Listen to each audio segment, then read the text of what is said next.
and welcome back to the podcast that must not be named. I am Luke. I am Melissa. And we are here doing our fateful 5-chap recap. Every 5 chaps we do one of these, and this is the one for Goblet of Fire, Harry Potter, chapters 16 through 20.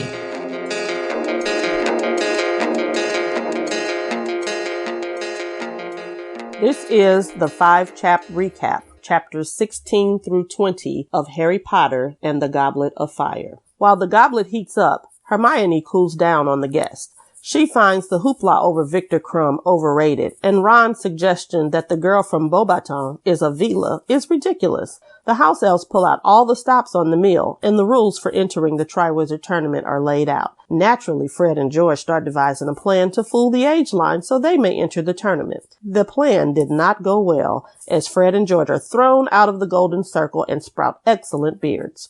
The Triwizard Champion Selection Dinner begins, and the crowd sits with rapt attention as they await the 3 champions. Well, 4 champions. Harry is stunned when his name comes out of the goblet. Karkaroff, Fleur de la Cour, and Madame Maxime are all up in arms, finding out that Harry has also been chosen. Karkaroff and Maxime demand to have additional representation for the tournament, but Ludo Bagman reminds them of the rules, and grudgingly they realize that Harry must play. In the meantime, Harry is still stunned that somehow his name was entered, and even more disturbed that Mad-Eye thinks someone entered his name to try to kill him. But what upsets him most is Ron's disbelief. When Harry returns to the common room, he is greeted with the Gryffindor Party. He begs off and heads up to the dormitory where he is relieved to find Ron. Ron congratulates Harry for getting across the age line to enter, but something in his voice tells Harry it's not a real congratulation. Ron feels dejected, believing that Harry entered the contest without him. Ron refuses to believe that Harry didn't enter his name, and Harry, frustrated and angered by Ron's behavior, went to bed feeling miserable. And so the tournament festivities begin with the weighing of the wands. Hermione has to explain that Ron is jealous, and Harry becomes even more exacerbated by Ron's behavior. Hermione implores Harry to write to Sirius to let him know what has happened, and she warns Harry about the notoriety that will come along with being chosen as champion. Harry rapidly finds out that Ron isn't the only one who is less than impressed with his champion status. It seems the other houses find Harry's successful bid for champion self-serving and unfair. Hagrid has Harry help to walk the Blasting Scrooge so he can check in with him. The days were getting worse, and as Harry and Hermione made their way to potions, he began to notice what he thought were SPEW badges. They were not. Malfoy shows Harry exactly what the badges say and how they work. Malfoy offers Hermione a Potter Stinks badge and then calls her a Muggle slur. Harry has had enough. Wands are out and spells are spoken. When it's all over, Goyle and Hermione are both worse for wear. Colin Creevey interrupts Snape's lesson to inform Harry that he is needed by Mr. Bagman.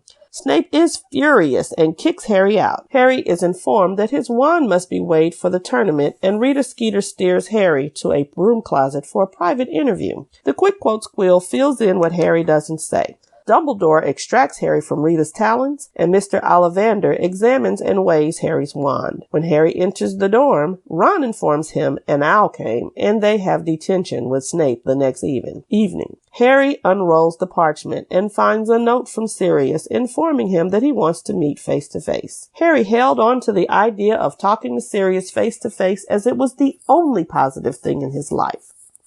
He was getting anxious about the first task and became furious when he saw the way Rita Skeeter's quick quote squill filled in the rest of Harry's experiences. Harry was so sick of people staring at him that he chose to wear the invisibility cloak to Hogsmeade. They happened to run into Hagrid and Mad-Eye. Hagrid asks Harry to meet him at midnight. Harry trails behind Hagrid and Madame Maxime in the invisibility cloak and receives information about the first task, dragons. Harry runs back to the dorm, checks the flames, and discovers Sirius's head sitting in the fire. Harry shared all the things that were bothering him, and Sirius gives him a little history about Karkaroff's sordid past. Harry also finds out Sirius believes someone tried to keep Mad-Eye from coming to Hogwarts, and that he's hearing strange things, including the disappearance of Bertha Jorkins. Just as Sirius is about to help Harry plan for getting past the dragons, Harry hears footsteps on the stairs. He urges Sirius to go, and then is furious to find Ron standing there. He and Ron get into a kerfuffle, and Harry chucks a Potter really stinks pen at him.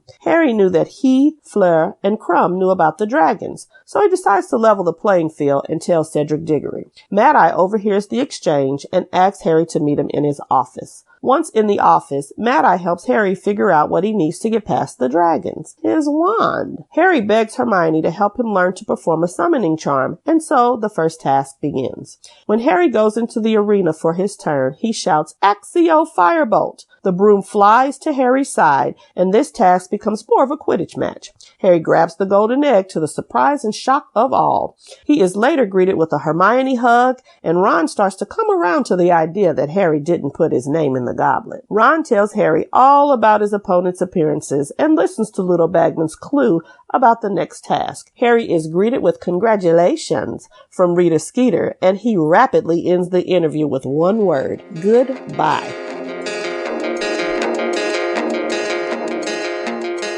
Every 5 chapters, we are joined by one of our favorite people in this whole show that we do here, Lorelai, our target audience perspective. Welcome back. Did you read the chapters? Yes. Are you excited about the chapters? Yeah. All right, so we are doing chapters 16 through 20 of Goblet of Fire, Harry Potter. What are your first and foremost overall thoughts? I thought it was interesting. Yeah, what stood out to you as being the most interesting? The first, what's it called? I'm smart. The first task? Yeah, the first task. Oh, the task. Oh, okay. I'm with you. So the dragons, huh? Yeah. Why were the dragons interesting? I mean, they're just dragons. I think dragons are cool. And, I thought it was real interesting how all of them did, their own thing. Like, who's them? The people that got selected. Oh, so all the champions each tried something different? Yeah. I thought that was cool. Okay. What would you have done? I don't know. I probably want to do something where I turn the dragon into something, non-threatening, and I just, Ooh, like a teddy bear? yeah, and then just, hurry my way over there. Be like, haha. Yeah. All right. So if we go back to chapter 16 and 17, the Goblet of Fire, this is where everybody puts their names in, names come out, people get mad that Harry's name came out. Mm-hmm.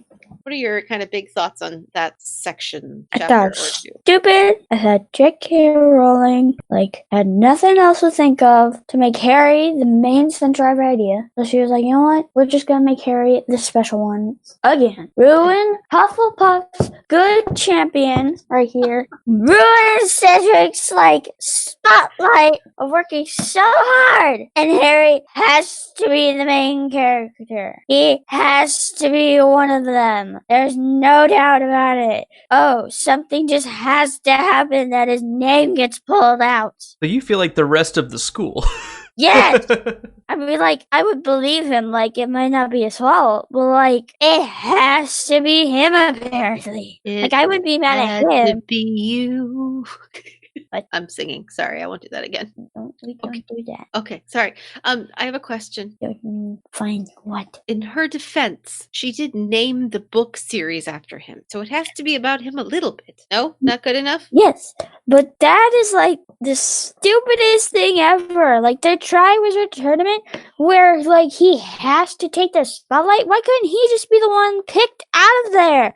So it wouldn't have to be a big deal. Oh, you mean why couldn't he have just been the Hogwarts champion instead of it being, instead of ruining it for the Hufflepuff? Yeah, that's a good point. I mean, it is called a Triwizard Tournament. Tri, which is of course a prefix that means 3. It kind of ruins it that there were 4 of them. Exactly, ruins the whole thing. I mean, since it is Harry Potter and Harry Potter's books and he's the main character, it has to be about him. Of course, I get that. He's pretty cool. But I hate that he has to steal, that he has to make it 4. I hate that he takes Cedric's spotlight. I hate it. So you might say he stole Cedric's thunder. Yeah! Should we maybe call it the Tri-ish Wizard Tournament? No. Or the Quattro Wizard Tournament? Quad Wizard Tournament? You're saying just make Harry the normal old Hogwarts champion and Yeah. don't have Cedric at all. Well, if Or, like, kinda, yeah. Because, like, it has to be about Harry, apparently. It has to be about him. So, like, don't even bring Cedric up in it, so then the thing won't be, like, all crazy and stuff. I mean, I love that Cedric is a Hufflepuff and that he's going for it, but, like, to just save all the chaos, like, just don't bring him in there. A fair point. Fair point. You heard it here first, folks. I feel like I'm saying something wrong. No, you're Oh, not brilliant. wrong. You're not at all. And we're trying not to lead you too much on other thoughts that we have as having read these books many times. But it's a completely valid feeling that you have. You know, it makes a lot of sense that, hey, if he's going to be in it, why is he not just the main Hogwarts champion and that's just it? Like, oh, sometimes None of special this things. bull-ish business that we had to deal with. Just simple, straightforward. Since Harry has to be the main character, let's just make him the main character. Because he has to be the main character. But it does. It's blown. I've never thought of it that way before, and I could not agree with you more. Exactly. It's So, brilliant. We won't touch on this for too much longer, but it creates so much more drama within the school other than just, hey, who put his name in? It's also Harry has to deal with everyone in the school hating him for some reason, for that reason, as opposed to just wondering how his name got in there. There's also this kind of personal vendetta that it seems like that is manufactured by it. So it creates a lot more contention within the Hogwarts student body that wouldn't be there if Harry was just picked. Because people would just be like, oh, well, that's weird, and he probably cheated, but at least he's not stealing the thunder from anybody else. Here, it kind of opens a lot more questions of, like, how are there for, and why would happen and steal it Like, from... why would Harry do that? Like, oh my gosh. Right, But, it like, just makes him look like a in jerk this, as opposed people to... can be like, oh my gosh, like, I can't believe that his name was put in there. Like,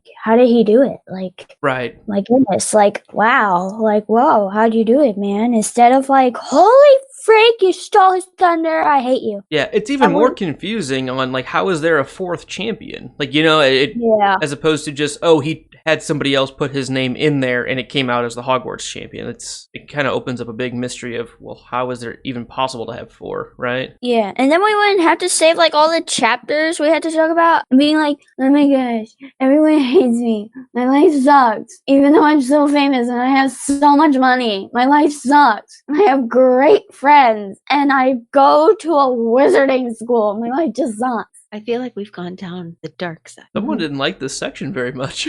I did not be a little baby. Okay, You want so to be a little baby. so what are your feelings about the Ron and Harry falling out then? I get Ron's side of it, and I don't know why Harry's being like, I can't believe he won't just, like, apologize to me. Like, it's not my fault. Like, I get it's not your fault, but you don't have to be, like, complaining it to him all the time. All the time. All they have to talk about is you and your life problems. He's got his own life problems, and he likes to talk about them, and he's always been, like, the backstage person, like, working with you and, like, dealing with that, but you know what? This has gone too far. He has, like, been fighting with it for, like, 4 years, and he just can't take it anymore. And he is done, and he, like, doesn't want to be in the background, and Harry's being a baby about it. I, again, don't think you're wrong. Ron has every right to be upset. You know, he doesn't know how Harry's name got in there, and it is always about Harry. And Harry, I think by the end of this, which we'll touch on, they both kind of realize they find a middle ground a bit, right? Yeah. But it's tough having, on Harry's side, it's tough having one of the few people you thought would have your back, every step of the way in this thing that you're confused about, that you get thrust into, to not be there for you. I mean, it's almost, it feels like a betrayal to Harry, right? Because he was sure that of everybody, he would have Ron and Hermione backing him up, and that would be enough. But he doesn't have that, and literally everybody but Hermione just hates him for something he had no part in doing. Like, yeah, it is always about him, but he didn't ask for it. Like you said, he's complaining about it, but... Yeah, but he's just being a baby about it. Like, You don't think you would feel overwhelmed if that was you? I would, but I wouldn't complain about it 24/7. we're also in his head. Yeah! I bet you would complain about it in your head a lot. Having lived with you, I would assume that would probably happen. I would think about other stuff like homework. Well, yes, but plot-wise, that's probably not the stuff we're getting. We're getting a chunk. So let's assume that there are times where he's thinking of homework, and we're only getting the times where he's upset, because that makes for a better story. He does think about homework that he's struggling with. That's true. With the summoning charm, he's saying how it, he just can't seem to get it right. He eventually does, and we're really not disagreeing with you. We're more just maybe trying to see both sides a bit, and because I mean, again, I think you're right about Ron has every right to be upset, but I think Harry has a pretty valid reason to be upset too. And that's where it's tough, because they're both right and they both know that they're right, but they can't tell each other that because this is the first time they've ever disagreed about anything. Like, ever. So it's kind of a new thing for their relationship, and neither one of them are handling it very well. That is very true. Oh, boys. Oh, children. Oh, teenagers. Boys. You're right, teenagers. Okay, so let's go back to the actual, meeting of the dragons. We see the dragons, and then we get to talk to Sirius for a little bit before the tournament. So what do you think about Hagrid taking Harry to see the dragons, followed by the visit with Sirius Head? I think Hagrid did the not right thing showing Harry, and the not right thing bringing what's her name down there too. Madame Maxine. Yeah, her. Yeah, her. And I think Volkarov, however you pronounce his freaking name, was being really sneaky and Karkaroff, and was just spying and not being great. Do you think Madame Maxime would have been down there if Hagrid hadn't invited her? Would she have found out about the dragons the way Karkaroff did? Probably. You think so? Yes, but if Hagrid didn't take Harry down there, then none of them would know, and it'd all be a surprise to everyone. I bet Victor and Fleur would have found out. Their people, their principal people, do not seem above helping out their champions. It would have only been Harry and Cedric who wouldn't have known, I think. Yeah, but why would they put the dragons right behind their place that they're staying at? I think it describes that they walked into the woods a little bit, so they were hoping that the Forbidden Forest would I think block it out, because they walked until there was a clearing, right? I know. Yes, within the Forbidden Forest. But it'd be so easy to find it, though. And you could hear the dragons. Be like, oh yeah, just follow the fiery sounds of dragons. It's not like you hear that every day. Maybe there's a silencing charm on the clearing. There could be. You don't know that, though. We don't know that. I don't know that. Okay. That's fair. So before we do see the dragons and all that, we have the weighing of the wands and this fun interview that Harry gets to do with one Ms. Rita Skeeter. What were your thoughts on Rita? I hate her. Hate her. I hate her. Specifically, why? Because she puts all this stupid stuff on there about he was crying, and he told me that every time he thinks about his parents, he starts to tear up a little bit. And people freaking believe it. And that's just making it 10 times worse for him. He's like, oh my god. Power of the press, right? If somebody writes it, it must be true. Yeah. That's why you should always check your sources and fact check. And never believe her. Also, never. That's a good life lesson. Don't believe Rita Skeeter. For the most part, yeah, I think so. Anything else with the weighing of the wands itself? With Ollivander come back and he's looking at everyone's wands and testing them out. I think it was really awkward for Harry to say, oh my god, I'm not supposed to be here. I shouldn't be here. I should still be in class. Trying to figure out what the heck they're the chosen ones are gonna do for the first challenge. Yeah, and even more to that same point, when he's in Hogsmeade with Hermione and he has to go underneath the invisibility cloak because he doesn't want to be seen. And he's even saying to himself, man, if I could just be sitting here with Ron and Hermione, thinking about what the schmucks are going to have to deal with. Yeah. Yeah, I'm kind of with you. I wish we had the Harry just getting to watch the tournament. Just one book where Harry doesn't have to be the Harry in the perfectly normal year. Thank you very much. Yeah. Harry Potter and the year of schoolwork. Sitting in the stands with Hermione and Ron for once. Harry Potter and the year I wasn't the most famous person at school. Yes. Harry Potter is a bystander. Harry Potter. Wait, who? I don't know that guy. Harry Potter. I'm just here to help. I'm taking a break. Harry Potter, Ron Weasley's best friend. Harry Potter. Yes! Harry Potter. I'm not even supposed to be here. All right, so let's get to the actual first task chapter 20, where we have Harry finally figures out how to use the summoning charm. But apparently a lot of help. Yeah, right? Sounds like a pretty strong charm to be able to use it from that far away, huh? Yeah. But, like, he got a lot of help. Like, a lot of help. From Hermione? No, from Mad Eye Moody. Oh. You think he was kind of spoon-feeding him the idea? Yeah. I believe he says, I'm just going to give you some good general advice. It's a little And there was heavy-handed. a lot of advice to give.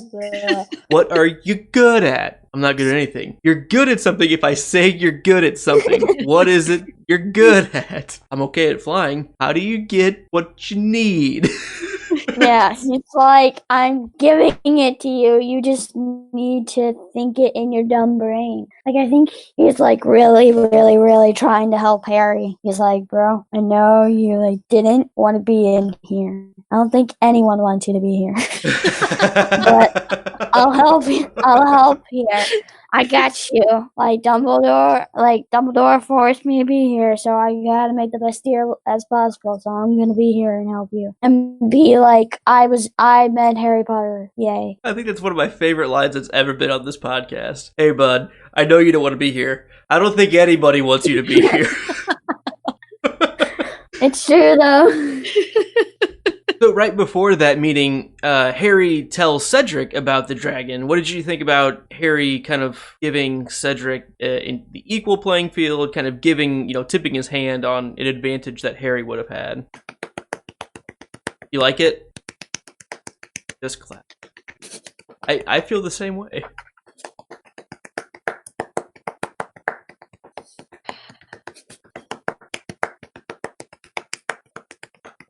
Okay. So, yeah, then they actually go down and select their dragons, right? Pulling it out of the bag, and no one's surprised, right? So clearly everyone knew, just like Harry thought they would. And Ludo Bagman kind of pulls Harry aside, offering some, last minute help. What'd you take from that? I was like, why are you helping him? Like, he's not special.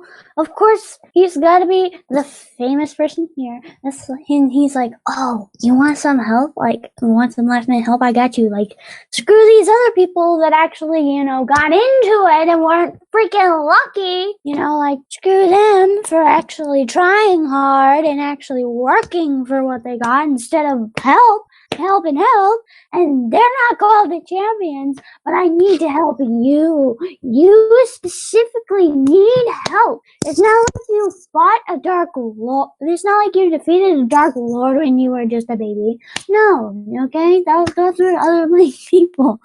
You need help, okay? And I got you. Screw everyone else. I mean, it's really nice of him to be doing that, right? I mean, he's just looking out for the one person who didn't ask to be here. It's not nice at all. It's favorite picking. And I hate people that favorite pick. They're like, oh, I like him more because, like, he might remember me. And, like, he's obviously famous. So he's obviously going to be like, yeah, that guy, I know him. He, like, helped me with something. Technically, Victor Crumb is also famous. Very famous. True. Yes, but Harry has been famous his entire life. Okay. And hasn't even known about it. Okay.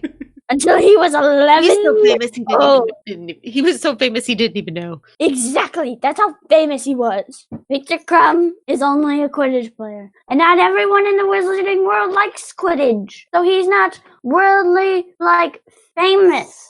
You know He's who does only like Quidditch? Like Quidditch famous. You know who does like Quidditch? Harry Daddy? Potter. Oh, God. And he does use his Quidditch skills to defeat the dragon challenge, right? Yeah. What'd you think of the technique that he used? I thought that was smart, but I also thought that everyone told him the answer. He was just dumb and was like, I don't know what the answer is. I know.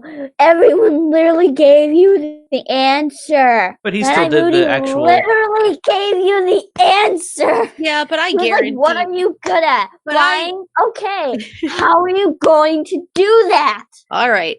But here's the thing. Like, I bet helped Coach Fleur with some ideas. Oh, and I of bet Karkaroff course. helped Coach. So really, can we all just be sad for Cedric, who's not getting any additional coaching? Yes. Poor Hufflepuff I over mean, we don't here. know that Professor Sprout isn't giving him pointers. We don't know. I'll rephrase. We know Harry got help. We can make some pretty strong assumptions about Victor and Fleur getting help. Not pretty sure. We can, that is 100% There's true. no definitive, we know they helped at least tell about the dragons. We don't know if they're coaching with how to pass. I'm going to assume, but it's not in the book for sure. Cedric, we don't know. We don't have any evidence that suggests any adults are helping him. We can hope, but there's no evidence to prove it one way or the other. Mm-hmm. I hope Dumbledore helped him. Does he seem like one who'd help anybody, though? No. Okay. And if he would help someone, it'd be Harry. Of course. Special Harry. Harry does get through the task, right? He gets his egg, and this is where we have the friendly makeup of Ron, Harry. What'd you think of them friending you back up? Cool. Whatever. They became friends again. They weren't jerks. They weren't stupid anymore. Well, a little bit. They were less stupid than they were before. So we're all good now? Yeah, they were fine. They can still be a little mad at each other, but they're fine. Because, Ron still wants to be Harry's best friend because he's, incredibly famous and stuff, but that's fine. Okay. It's fine. So then are we ready to move into our next section with you called 5 Burning Questions? Yes. Okay. From chapter 16, when the 2 schools come, it says specifically that there were barely 20 extra kids in the Great Hall. Is that a reasonable amount for each school to have brought to try and be the Triwizard Champion? So we're saying about 10 kids from each school. Is that a reasonable amount of kids to bring? Yes and no. Well, yeah, because one of their people are going to get picked anyway. And they don't want to have to be crowded in one pretty tiny thing, but it's actually 10 stories high, really, because magic and stuff. But there's more space for everyone else. Itty bitty living space. Put some magic in it. Boom! 10-story house. All right. 12 kitchens, 72 bathrooms, 85 bedrooms, and ironically, 62 1 TV. living rooms, and one TV. Half a shower. Half a shower. Only 1/3 of a toilet. What do they have with the other 65 bathrooms? There's no all sinks. It's all sinks. They brush their teeth all the time. Lots of hand washing. They're all very there is sinks on sinks, not just on the wall in the middle. It's just rows and rows of sinks and sinks and sinks, and there's only half of a bed in every room. I think they're mostly, cots and hammocks. And one Xbox. Hammocks. Only one Xbox. Okay. Question 2. Yeah. When Harry's name comes out of the goblet, there's lots of hullabaloo with a lot of the adults, and Karkaroff claims that Durmstrang is going to boycott the next Triwizard Tournament. Do you believe that Durmstrang will actually boycott the next tournament, or do you think they'll come? No, I think they'll totally either forget about it or be like, we want to win. We still want to win. So, we're going to try to win, and we don't care what you say. We still to win, so we're gonna make sure we go ahead and try to do that again. I feel like I see Dumbledore walking up to him and being like, "But you said last time that you were gonna boycott this, and oh my gosh!" And Volcross is gonna be like, "What? Beat your butt." Dumbledore's like, "Come on." Okay. Question 3. How does a quick quotes quill work? I think it just writes. I think it just says it more. I think it just does what her job's supposed to do right then and there. All she has to do is ask questions, and then she's done. She can publish it, and boom, done. Even though it's not writing exactly what's being said, it's the weird. It's the making all the stuff up and detailing it point to point that writers are supposed to do, and giving background information. I think it just does her job for her. Okay. And Wouldn't she's cheating. you like that for your ELA class? Huh? Wouldn't you like one of those for your ELA class? Of course, I get an A. Hopefully. True. All right. But Question who would 4. I? Well, who would I have to question? The computer? Sure. I don't know. Great. All right. I'll question the computer. Here we go. Question 4. Could the stress and emotional upset that Harry was feeling and that he was under be blocking him from learning the summoning charm? It took him a really long time to learn it. Do you think that was due to the stress and worry from being picked as one of the champions? Oh, yeah. Because she was like, oh my gosh, like, I have all this pressure on me right now. Like, I cannot believe this. And now I have to, like, figure out this super hard thing and, like, not a lot of time. And it's just going to be so difficult. Like, I'm going to fail. Like, anxiety everywhere. All right. Question 5. Mhm. Which dragon would you choose to face? Well, it's the least dangerous one possible. So then I could turn it into, like, a teddy bear and just run and grab the egg and be like, boom, done. I'm done. I'm taking the easy way out, man. Bye. Luke, what would you think would be the least dangerous of the dragons? I don't know their names. So. I believe it would probably be the common Welsh green of those 4. Yeah. That or the Swedish short snout. You know it's not the Chinese fireball. You know it's not the Hungarian horntail. No. The common. I want the Chinese one. The I feel Chinese like that would be fireball? cool. Yeah, I want the Chinese fireball. I feel Here's like your that one would Chinese be cool. fireball description. Sometimes known as lion dragon, the only oriental dragon has a particularly striking appearance, scarlet and smooth-scaled. It has a fringe of golden spikes around its snub-snouted face and extremely protuberant eyes. The fireball gained its name from the mushroom-shaped flame that bursts from its nostrils when it is angered. It weighs between 2 and 4 tons, the female being larger than the male. Eggs are a vivid crimson, speckled with gold, and the shells are much prized for use in Chinese wizardry. The fireball is aggressive, but more tolerant of its own species than most dragons, sometimes consenting to share its territory with up to 2 others. The fireball will feast on most mammals, though it prefers pigs and humans, like Lorelai. I'm not a human. Here's what I would do. That's canon on the show. I would like bring a pig with me, and I'd be like, "Hey, we cool? Here's a pig. Here's an offering. Got you a pig. I can get more if you want more. Just be cool with me. We can be friends. We can be pals. I'll just need to hold your egg. So we can be friends. I don't care. I will feed you. I will be your best bud. So you're going to rationalize kill with me. the dragon. Yeah, I'll be like, Okay. bro. Or I'd like transform myself into a dragon and be like, bro, well, hey. It does I'm say cool. it's Like, we comfortable cool. with up to 2 of its own kind. Cool. So yeah, if you could transfigure yourself. I'll just be like, hey, I'm here. Hey, been waiting for you. Where you been? Like, what? You don't know me? I'm your long lost brother. It's me. It's Tim. What?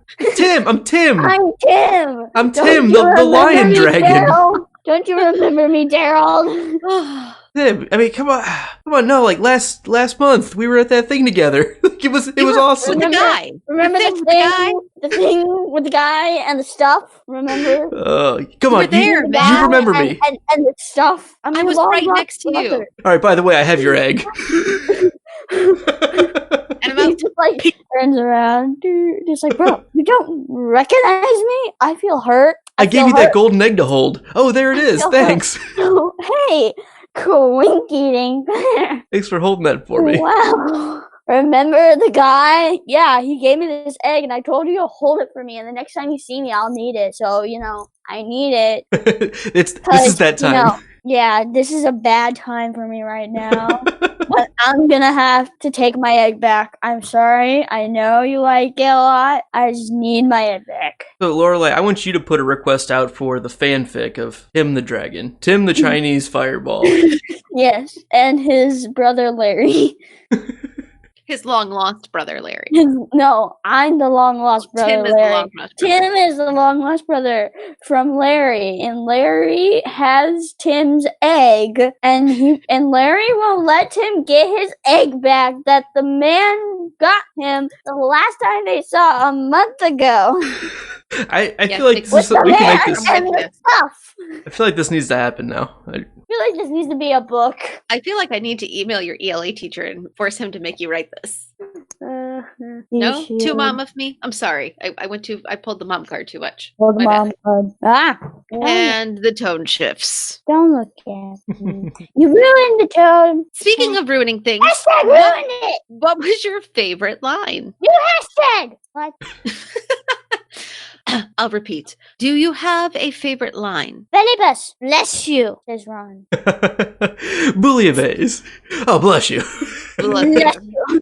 I like how, like, if you listen to audio, like, the guy's just like, what are your base? And then he's just like, it looks like you can, like, see him in your mind, and he's just like, bless you. Like, so convincing. Like, you're just saying bless you, like, it's just the normal thing, like, oh, bless you, like, sorry. Well, you're just like, wait. It reminds me of the scene in Tangled where Rapunzel and Flynn Rider are meeting, and he calls her Blondie, and she goes, Rapunzel! And he responds with, Gesundheit.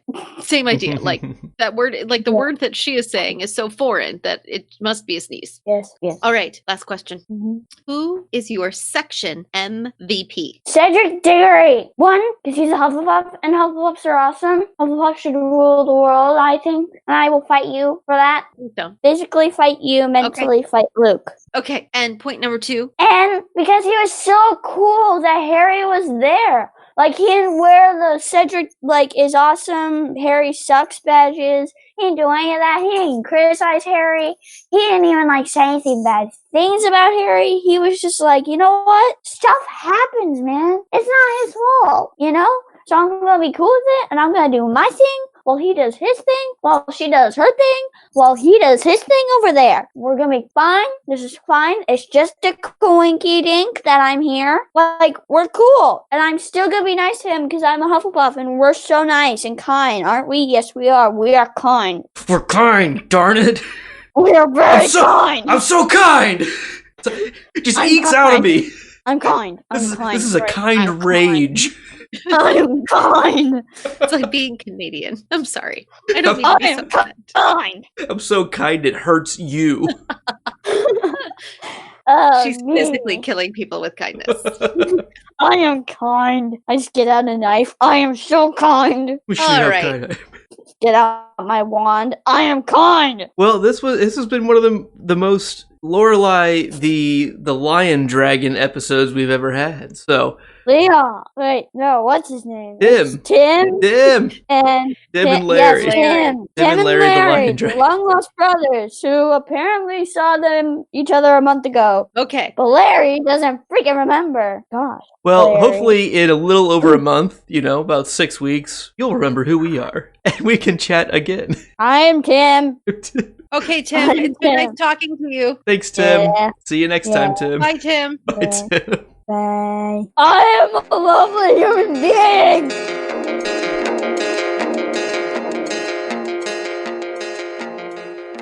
Let's go ahead and welcome back one of our favorite people on this podcast, Riley, our first-time reader. Welcome back, buddy. Hey, thanks for having me. I feel like it's been a while. Riley. It's been like almost exactly the same amount of time as it always is. It just feels like it's been. I just miss you, is my point, Well, I was there for Christmas break, so it's been a while. This is the first one since I've been back at school. The distance has never felt longer. Right. Well, we're going to kick off we've got chapters 16 through 20, and that is the Goblet of Fire, the Four Champions, the Weighing of the Wands, the Hungarian Horntail, and the First Task. This is, again, kind of one of those 5-chapter sections that seem like they really fit together pretty neatly, like for the 5 chapters that fall in this grouping. What are your overall thoughts on this section? So my overall thoughts, I really enjoyed it. There was a lot of exciting, build up to that first task, and a lot of little nuggets of clues for how Harry got into the tournament in the first place. So we still don't know what's going on there. That's exciting. In general, I wish we could have gotten to see more of the other schools, or at least the other champions, specifically on the task or just like preparing for it at all. Mm-hmm. I get that it's Harry's perspective, so I just would like to see more of that. And I wish we could have seen more of the dragons. Like, I wish there was more description of them and what they did. Like each of the individual dragons. Yeah, and like the fights. I don't know. I love dragons. You know that. I just felt like the descriptions of them were like very brief. But maybe that was just me. So editor's comment, you'd like more dragons. Oh, More of 100%. the dragons, please. Okay. Of course. For a note on that, every night, my son and I, we read Fantastic Beasts and Where to Find Them Illustrated Edition, and we are going through the entire dragon section right now. It's been a lot of fun. Chinese Fireball and Commonwealth Green were the last two that we did. I think the next one was, which one was it? I don't remember. We haven't done it yet, but so it's there's a lot more information in that book, which we'll get to, I believe, after book 4. So right. At that point, you can go through that with us as well, and you can get more. You can get your dragon on. How's that? Right on. That sounds good. All right. So, any other overall thoughts on the section, or do you just want to start kind of jumping into your thoughts chapter by chapter? We can jump into my thoughts. I don't have any more burning things to talk about. Okay. So, chapter 16, the Goblet of Fire. This is where Harry's name comes out at the very, very end. It also includes kind of all the excitement leading up to them putting their names in, and the twins getting beards and all that. What'd you pull out of this chapter? I like to see the integration, or at least the start of the integration for the other schools. Like the Beauxbatons were sitting with the Ravenclaws, and the Durmstrangs were sitting with the Slytherins. I thought that was interesting, and how all of the students, especially like Harry and Ron and their friends, viewed that. Like, I don't know, I had a little bit of a chuckle when the Durmstrangs sat down with the Slytherins and they were upset about it. I thought that was funny. Mm-hmm. But I don't know, I liked that there was a lot that I didn't expect, or a lot that was different from what I know. Like the goblet, it was just a wooden goblet or wooden cup, right? Excellent. I thought it was gonna be like a silver sterling cup or gold big, or something. Ornate something. Yeah. Ornamental. Also, I have a question. I think I've maybe asked this before, but it's been a long time and I forgot. What is a Vila? Because he talks about, Ron mentions, who we learn later is Fleur, that she's a Vila girl. I don't know what that is. So do you remember in the World Cup, Bulgaria and Ireland both got to bring their mascots? Oh, yeah, okay. The Vila are the Bulgarian mascots. It's the girls who were bewitching all of the men, and Harry was going to jump, and then they set fire to the referee's broom. And yeah, I can't believe I forgot that. We had a big discussion about that. That's okay. It's a lot of information and lots of like little details that don't feel important that all of a sudden come back and are like, oh wait, hold on, did I know this? That makes so much more sense that everybody was like falling in love with her as she was walking past. Exactly. That's so funny. Okay, I get that now. So were you surprised by any of the champions that were chosen before Harry? Not really, because they were all mentioned heavily. Like in the beginning of this chapter at some point. I had to expect Victor Crumb was going to be picked. We didn't learn her name until her name came up, but the Vila girl was talked about. She was the only specific one. Cedric Diggory's name has been thrown around a lot, and we met him earlier in the book. So I kind of figured that they were going to be picked. And then it's Harry. Surprise. Yeah. That's crazy. So let's take that shock of Harry getting picked and jump right into chapter 17. Where there's the debate, both upset and calm, happening in the small room off the head table. Right. So first thing I have is Harry chosen ! And then I have not a good thing. Okay. It's apparently not good at all. Which makes sense, but obviously he didn't put it in because we read the story from his perspective. It's just interesting. I'm not really sure what could have happened. I heavily agree with what Moody said, though. about him, probably, or somebody trying to kill him. There's probably a pretty dark wizard who would be able to, a powerful dark wizard that could kind of confuse the judge, and get past that. Yeah, I think so. Okay. Do you think so? The way Harry reacts to all of this is something that Melissa and I really focused on in this chapter, and the thing that I think surprised us the most going through this, and I kind of want your perspective on it. I don't know if you have your book close at hand. Yeah, I do. It's right in front of me. Can you open up to the illustration of that chapter?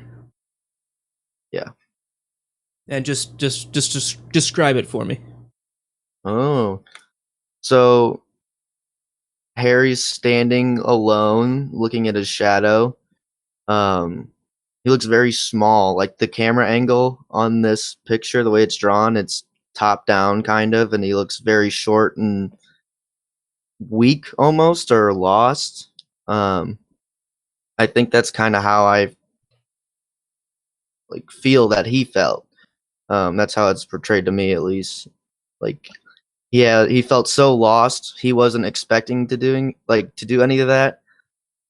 He obviously thought about it and thought it would be cool, but like you said, it was almost a joke, never anything serious.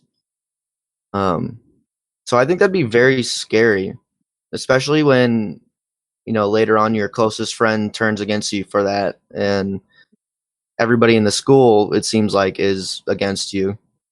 So yeah, I just think he feels very small. And like against a daunting task like this, it makes you feel even smaller. Yeah, it was one of those, because we talk about the illustration every chapter. And a lot of times it's like, Right. Oh, this is neat and silly. This was like the first one since we started doing it in book 2, I believe, maybe 3. And like as we were, I don't remember, it's the illustration. Remember, right? As we were going in our discussion, we kept coming back to like, wow, this might be one of the best illustrations we've seen, due to how well it fits, like you were saying, his emotional state while this is going on. He feels alone. He feels lonely. He feels overmatched by the shadow of the whole thing. And when he goes in and he sees the other 3 champions sitting there, and he's like, wow, they look really tall. Like, and as you said, he feels very small in this. And then whenever Fleur is like, oh, who's this little boy? And he's like, wait a second. Right. So I just want to get your thoughts on that, because that was something that I did not anticipate us kind of being derailed so much on, but it was so poignant and such a strong illustration, I think.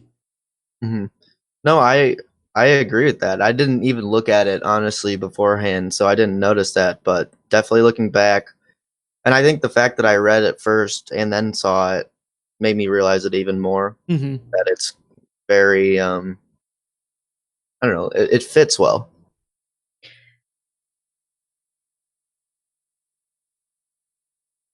So do you have any comments about the conversation had amongst the adults that Harry, quite frankly, did not participate in the room, other than agreeing with Moody, which I'm with. Right. I was surprised at Dumbledore's reaction, because we've never seen him not be on Harry's side before. Ever. Almost, I think. But he didn't seem sure that Harry didn't put his name in the cup. And I still don't know if he was sure after the conversation, and even into the first task. We don't get any more of that. But it's just interesting to see that Dumbledore is kind of looking out for himself, because when Snape came in and said, oh, this isn't Dumbledore's fault, this is obviously Harry's fault, Dumbledore said thank you, and he took that as a compliment, and he didn't turn that around on Snape and defend Harry as I would expect him to. I read that very differently. Really? I took it as much like I would do to a student in my room who's coming in to try and either be a tattletale, or just, instead of telling him like, dude, stop talking, I would just look at the kid and be like, okay, thank you. But that would be a dismissal. Okay. So in my brain, that was Dumbledore dismissing Severus. Like, thank you. As in, like, I'm going to put my hand up. Thank you. You're good. Go sit over there and stop talking. Mhm. But, I mean, it could just be my perspective is... I read it the same way because it says, "Thank you, Severus," said Dumbledore firmly, and Snape went quiet. So Okay. I think it's intended to be a dismissal, I hear you, let's not open this up right now. Like, don't. Right. Like, let's save some face, and I'm not going to berate you in front of everybody, but, like, don't do that. Like, let's not open that door right now. It's at least how I take it, because then it follows up with, did you put your name into the Goblet of Fire, Harry? He asked calmly. No, he was very aware of, said Harry, he was very aware of everyone watching him closely. Did you ask an older student to put your name into the Goblet of Fire? Said Professor Dumbledore, ignoring Snape.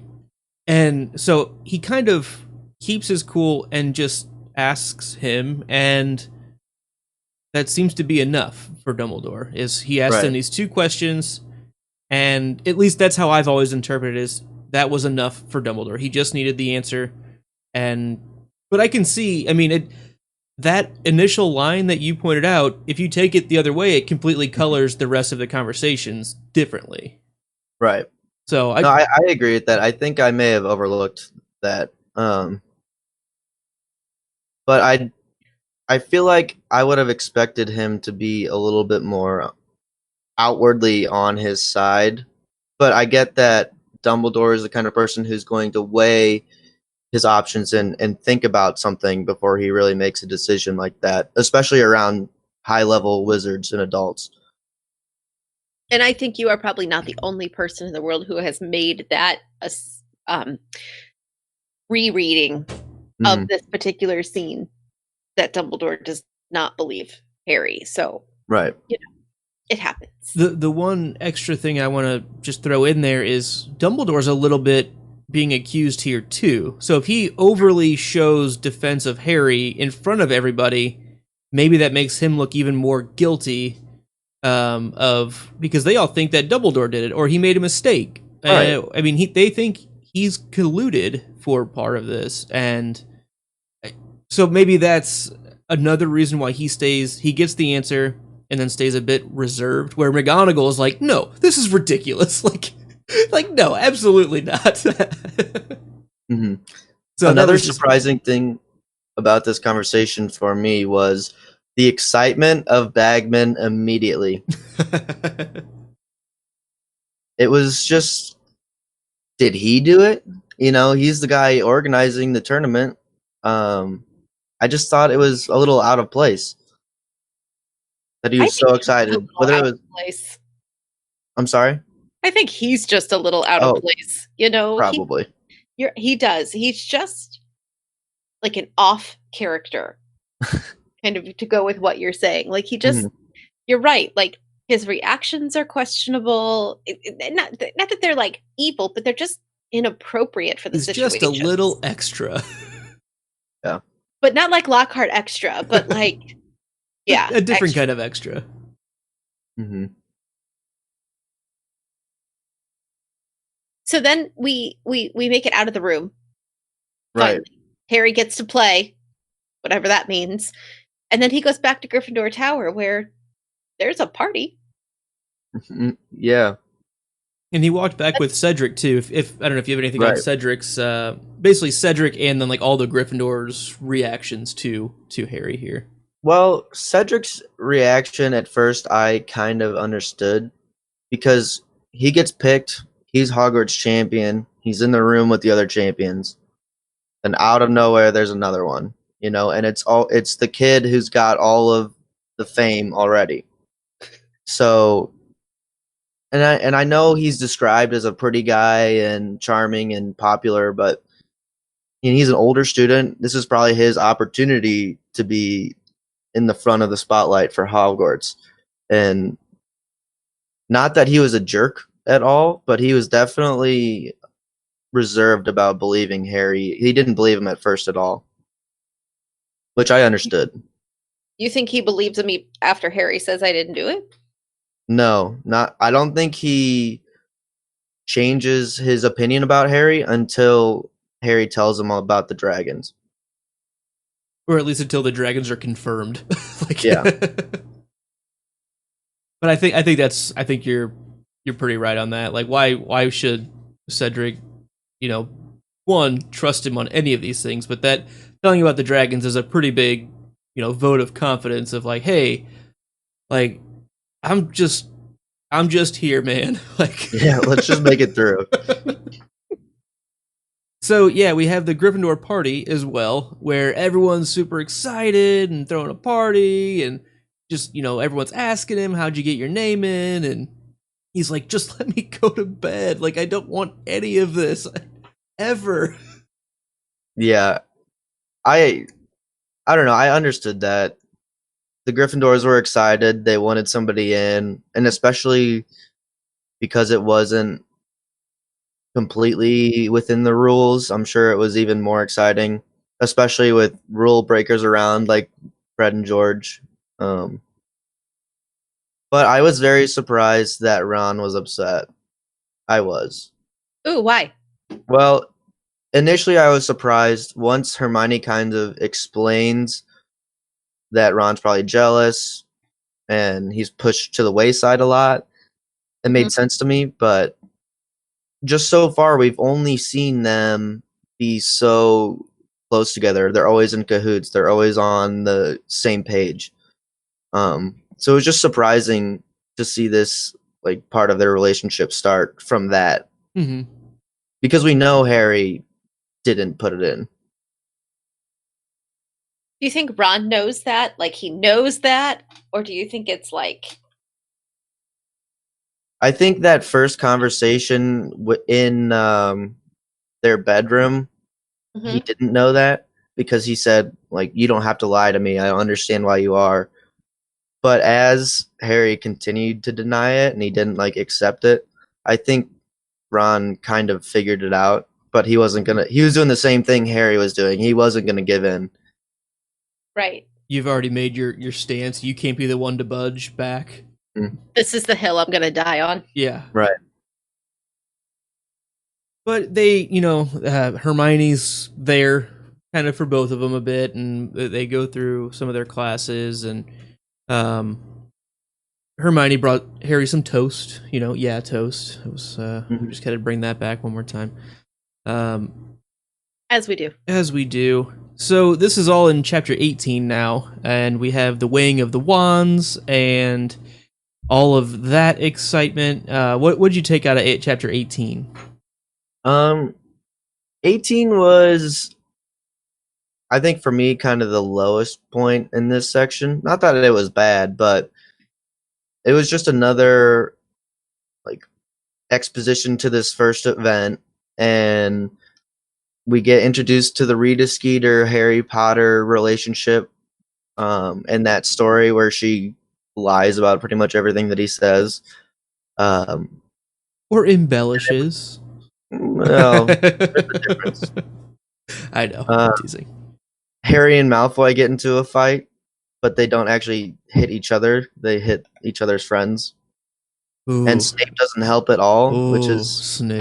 expected, Snape. but this is a low point for my friend Snape. Yeah. I want Snape to just like not be himself. Yeah. I don't know. See, I dislike Snape. I just dislike Snape right here. Mm-hmm. Just right here. Okay. The only time he's ever... We can agree to disagree and still be friends. That's called being an adult. I do like that Hermione convinced Harry to write to Sirius. I think that was important. Yes, I agree. And then other than that, we have the weighing of the wands and some Rita Skeeter in this chapter. Right. So, question here. Well, I like that Ollivander is the one weighing the wands, and he's like talking about the two that he remembers, and then kind of insulting the other wands a little bit. Like he's got his signature touch, and he thinks he's better, which is funny. I'm sure most thinkers do. Yeah. Oh, you have to. But I have a question. So, do you think that brooms are made like wands in the sense that they have unique magical artifacts within them that give them specific abilities? That is a very good idea. I I do not know. And my Quidditch Through the Ages book is upstairs. But You don't have to get a confirmation or anything. I was just curious. It's let's see. Melissa's got her Quidditch Through the Ages right there. It should be fairly close to the beginning of the book itself. Okay. The Evolution of the Flying Broom, Chapter 1.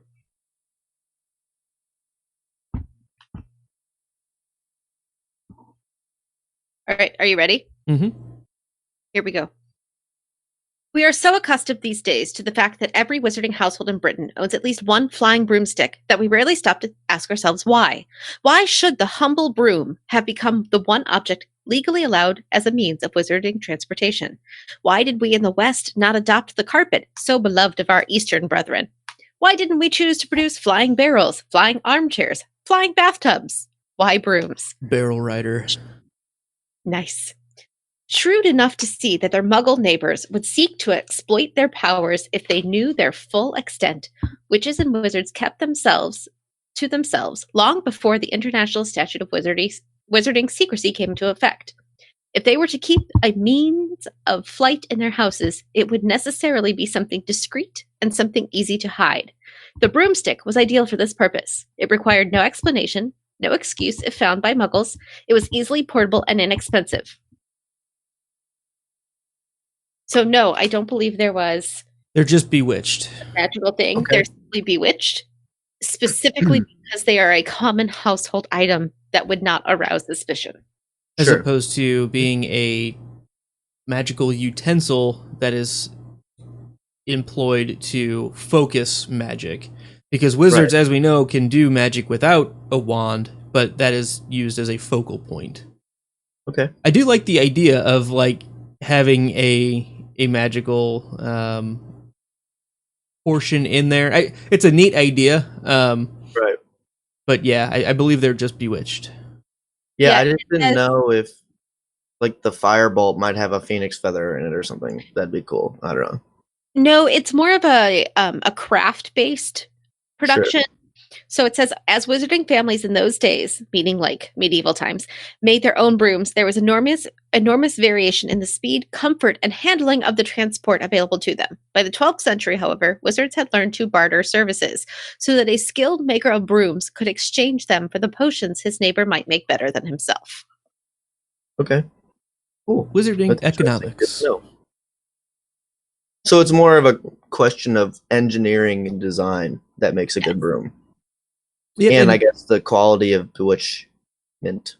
Yeah, I know that's something that Melissa and I have definitely talked about too, is like how have they progressed? Like how have they gotten better at making brooms? Like what makes the firebolt that much better? Is it a better spell? Like a better bewitchment that they use on it? Like does the actual magic improve over time? Or is it, yes, just the actual aerodynamic nature of the broom itself is somehow that much better? But it's like you could only streamline it so much. I mean, I think there's still some holes in it.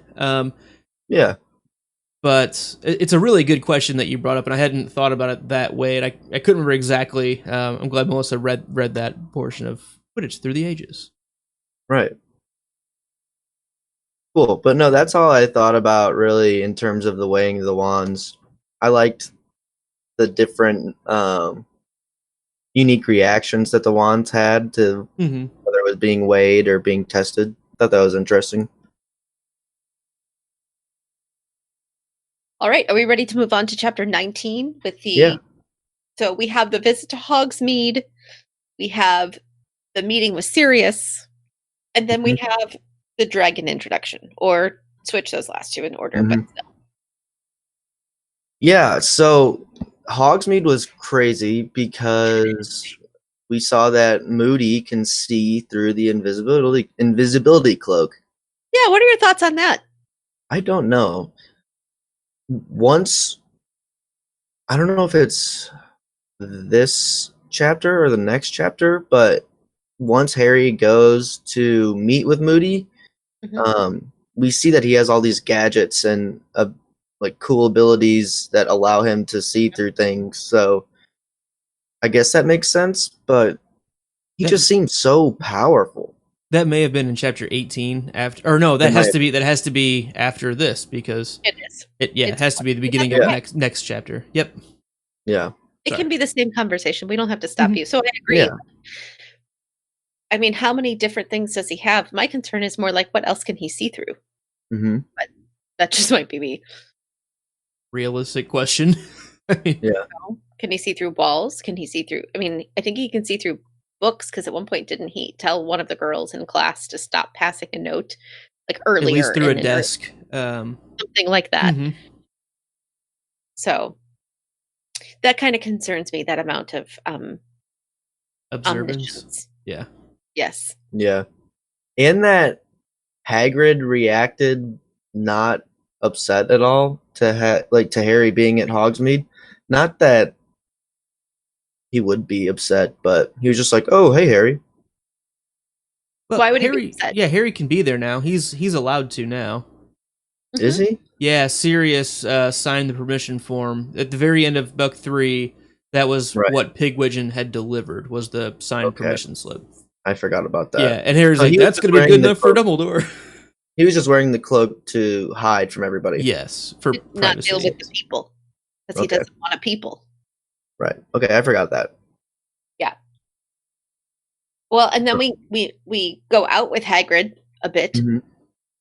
We step out on a date with Hagrid, sort of. Hagrid's really interesting in this book because I don't think he's always acting on his own prerogative, I guess, or like I don't think Hagrid would have just taken Harry out there to see the dragons without somebody else telling him to. Gotcha. You think somebody else would have given him the idea to show Harry? Yes. Because even though Hagrid really cares for Harry and he's always looking out for him, I think he would be too afraid to come up with that idea, like, and risk losing his job again or something. Or getting Harry in trouble. Right. Or do you think he would have even thought of it in the first place, regardless of getting in trouble? Like just being too excited about the idea in general. Yeah. Right. I think it's pretty reasonable. Okay. The dragons are cool though. Did you have a favorite one? Yeah. I don't know what was it called? The Swedish short snout. Short snout. That one seemed cool. I don't know why. Because it was blue, right? Mm-hmm. It's a good color for a dragon. What I will say, and this is kind of jumping into the next chapter a little bit, but we don't have to stick on that. They seemed so terrible and impressive when they had 7 or 8 wizards and witches holding them down each. Just out of the crates. Stunning them. Yep. But I think the fight was very underwhelming. Like, I don't think they seemed very strong. The actual task. Yeah. I wonder if the other fights would have been better. That's what I was saying. I would have loved to see more of those. Mm-hmm. Yeah, I think so, because like the whole advantage to what Harry did was he took, all of the dragon abilities out of it, really. He played a cat and mouse game as opposed to a, head-to-head battle where it sounded like some of the other ones did something more like that, and it was probably more fire and more fire and blood. Dragony. It was more dragony. Yeah. But yeah, I'm with you. It's maybe a little less exciting than it could have been, but that was kind of the advantage of what Harry did. Mm-hmm.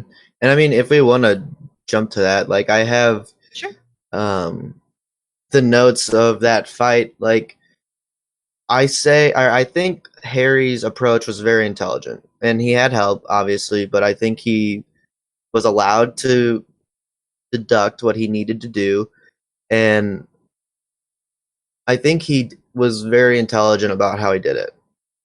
So I'm not downplaying his like the writing of that fight at all. I think that made sense. Mm-hmm. My only issue was just not being able to see the other ones. Okay. Yeah, that's a good point.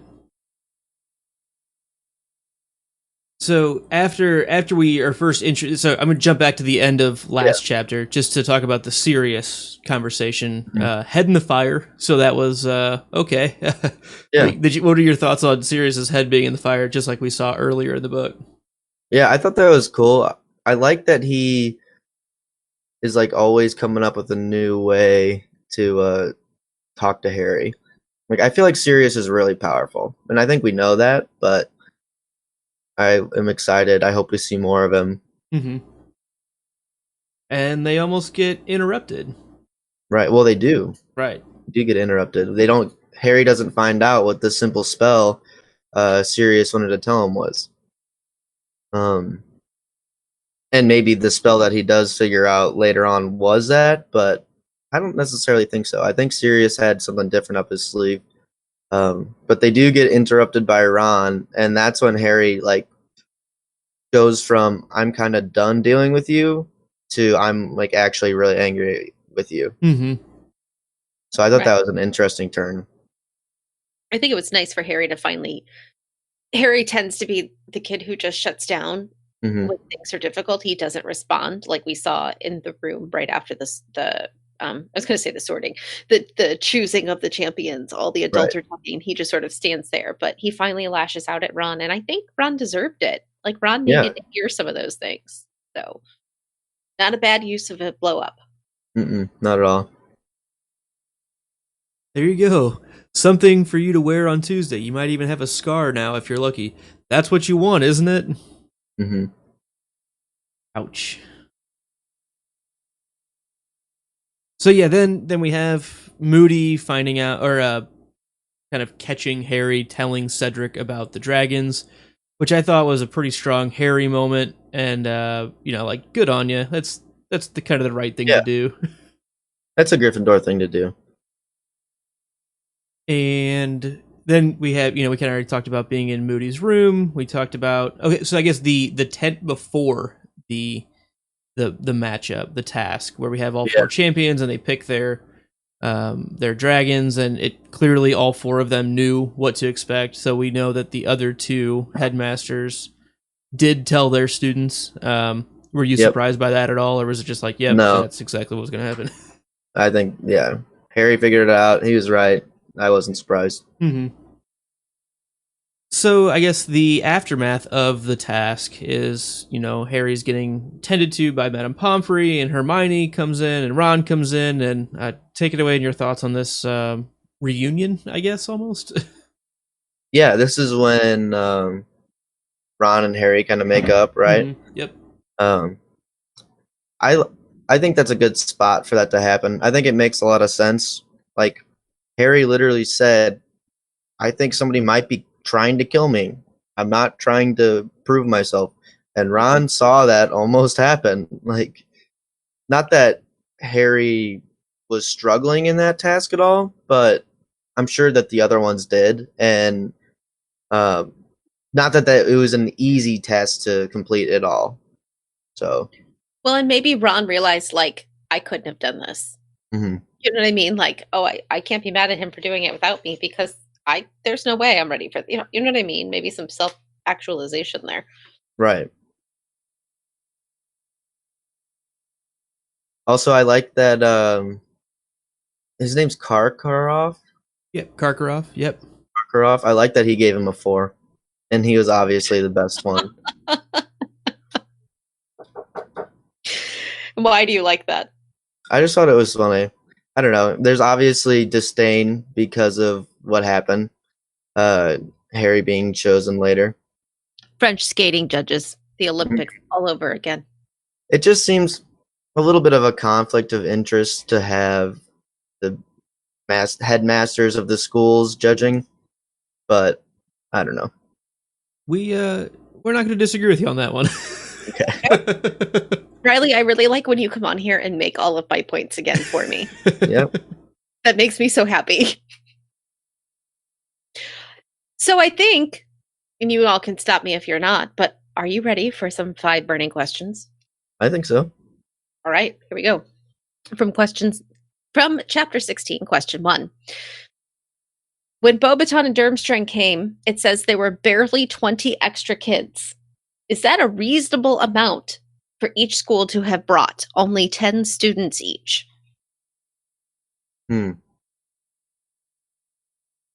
I guess because of the age restriction, probably. We get that conversation from Karkaroff, where he says we would have brought more people if we knew you're going to allow younger students.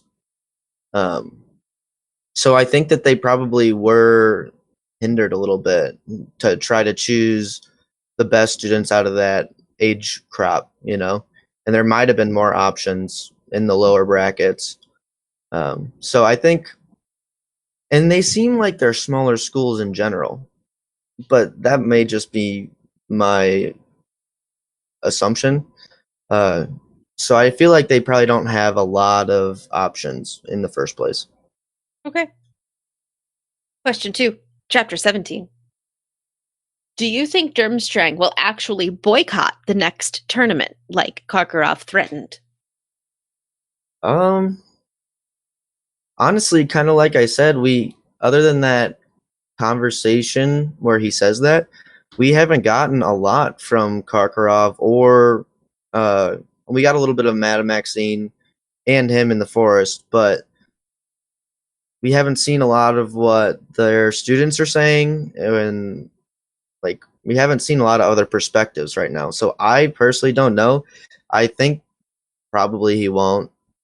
But I have no clue, honestly. Okay. Question 3. We haven't talked a lot about Rita Skeeter. She's like one of my favorites to hate. She's on my list. Yeah. But she has something called a quick quotes quill. How do you think a quick quotes quill works? Oh. I mean, do you mean how does it work magically, or how, what does it write, or how does it choose to write what it does? Let's go with that. Let's go with how does it choose what to write. Sure. It's a bit of both, though, I think. Yeah, whatever you want to answer. Well, she does touch it to her lips, right? Before she uses it. At least the very first portion, I think, maybe.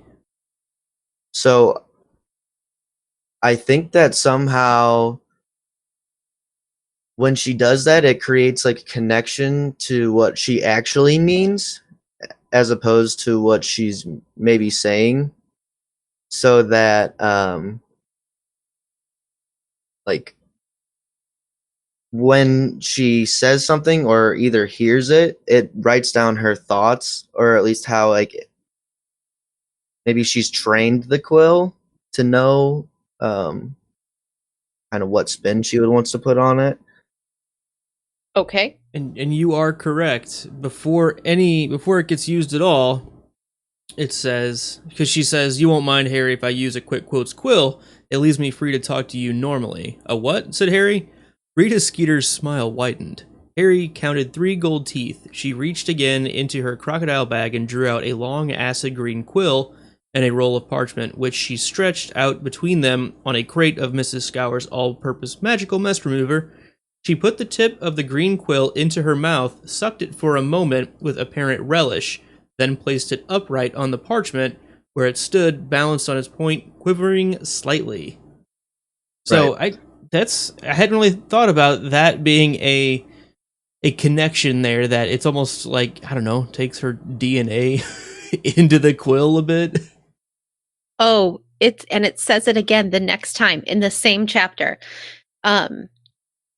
Right as they were getting out of the cupboard, or out of the closet, it says, Harry saw her slip the parchment out of her bag again, spread it on her knee, suck the end of the quick quotes quill, and place it once more on the parchment. Okay. So, and that was when she was getting ready to do something else with it, too. She was talking to Dumbledore at that point? It was as they were starting the weighing of the wands. Ah, okay. All right. I can get behind this, Riley. That's a good catch. That's a good catch. Yeah. I agree. Nice. I agree. That's a point for Riley. It's a big point for Riley. So, okay, so there's some kind of connection there that she initializes it, and it gains a bit of her thought process. Do you think, or like so from that Almost point, like she's taking her words out of her mouth. It could. Oh, so what if when she sticks the quill in her mouth, it actually enchants her or her lips to where what she actually says, like in real life, gets written down, but it is getting enchanted to produce different words for the listeners, like to the person she's interviewing. So when she's actually speaking, it's not like looking like or sounding like the same thing Harry would be hearing, because what she's actually saying is getting written down. I think that's how it works. Yeah, maybe that's kind of like one of those classic magic things of like, hey, I'm speaking like Galadriel does that. She says these words, and like everyone hears something different. That's a kind of a real classic. Even though it looks like I'm saying something, you're hearing something completely different. So there could be something to that. Okay. I'm going to move on to question 4 because my brain is a little full right now and I need to process. Question 4. This was when Harry was really struggling to learn the summoning charm. And it was before we found out he needed it. Just in general, it was something happening in class. He couldn't master this charm. And so the question was, could the stress and emotional distress that Harry has been under be blocking him from learning the summoning charm? Absolutely. Yeah, 100%. I don't think, coming from somebody who often, even when I don't try to, will pick the stress of my outside life to worry about over the stress of school a lot, which I've tried to stop. I definitely think that the things that are going on outside of his coursework are way more important, not, but they're affecting him a lot more, especially because they're life-threatening potentially. So I think those stresses are way more important and on his mind than worrying about how to summon something. Because we see that once he learns he needs it, then it becomes not easy, but he focuses on it enough to do it. Because it's not just for school, it's to help him pass this task. Okay. Question 5. Which dragon would you choose to face? Not the Horntail. I'm just gonna go with the short snout again. I think that'd be a cool one. Cedric seemed to have a decent time with it. He got burned a little bit, but I don't know. It was smart enough not to necessarily follow his transfigured dog around the entire fight. So I think it would put up a good fight. I don't know. I think it'd be a decent middle ground dragon to fight. All right. From Fantastic Beasts and Where to Find Them, the section on dragons, particularly the Swedish short snout. The Swedish short snout is an attractive silvery blue dragon whose skin is sought after for the manufacture of protective gloves and shields. The flame that issues from its nostrils is a brilliant blue and can reduce timber and bone to ash in a matter of seconds. The short snout has fewer human killings to its name than most dragons, though as it prefers to live in wild and uninhibited mountainous areas, this is not much to its credit. That's funny. I love the way that book is written. I love that book so much. Timber and ash and bone to ash in seconds. That's awesome. All right, so then we get down to, what was your favorite line? Yeah, so my favorite line was actually in the first chapter.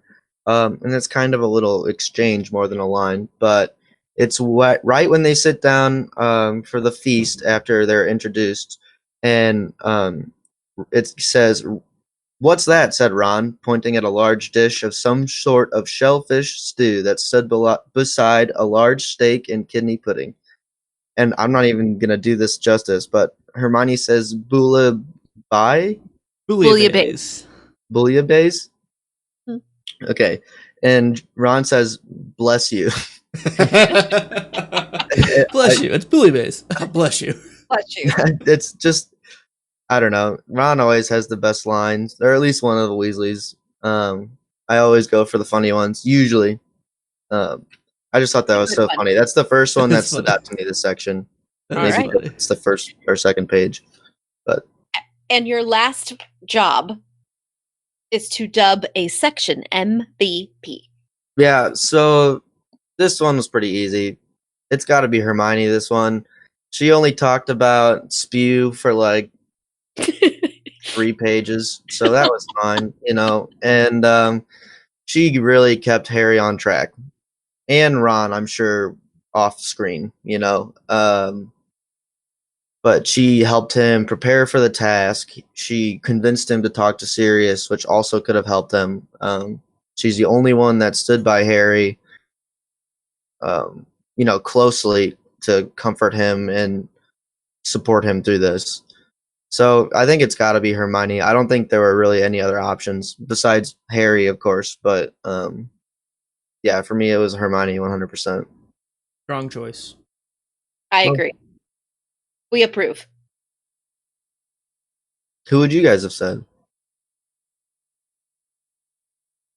We were saying we agree with you. I thought you disagreed. No, I said strong choice. Strong choice. I thought you said wrong choice. I apologize. No, strong choice. It's gonna be hard to find anybody else that isn't Hermione or Harry. You can make a call for Moody. I thought he was strong in this section. He had a couple really good things, but nothing that was anything close to what Hermione did. Yeah, I mean that's kind of about it. Sirius for his limited interactions was strong, but Hagrid maybe, but he's kind of wrapped up his own things. It's a little bit selfish because of it, I think. Like kind of forgets that Harry's there because he's attracted by, which I mean, it's Hagrid. I mean, I don't mean that like derogatorily. It's not surprising. It's just he's going to be excited about the dragons. He's going to be excited about Madame Maxime being there because that's apparently something he's focusing on. So I can't blame him too much, but not the strongest thing ever for him to neglect Harry after he forced him to be out there with him. Mm-hmm. So good pick is what I was saying. Cool. So that'll wrap us up. We're gonna kick Riley on out. We always miss him. We'll see him again in 6 weeks or so. All right, sounds good to me. All right, where we'll go through up to chapter 25. Man. A big book. We're little past halfway right now. Oof. Does it feel long? Does the book feel longer than the other ones? This section did, but I think I'm getting more used to the writing, so it's becoming easier, I guess. Okay. Still keep in mind, if this was the first book, we'd be done. Yeah, well. If it was either of the first two. Yeah. So, still enjoying it? Oh, of course. Good. It's getting better, I think. Good. You're not allowed to quit. I won't, of course. All right, we'll see you in about a month and a half. All right, I'll see you guys. Thanks for having me on again. Bye. Bye.